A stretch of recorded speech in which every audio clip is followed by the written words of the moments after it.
Hello, join me as we learn how to update DNS record using CWP Control Panel with the Manager Shared Hosting.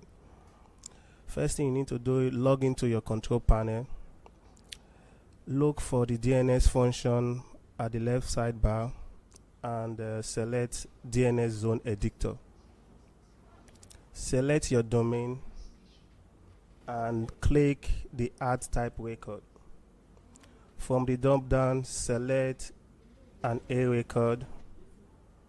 Side note, the A stands for address, and this is the most fundamental type of DNS record. It indicates the IP address of a given domain.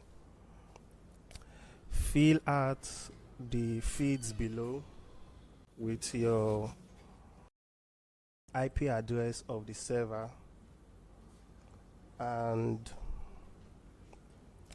you can leave the default TTL, which stands for the length of time. 14400 is good enough. Then you can click the save record.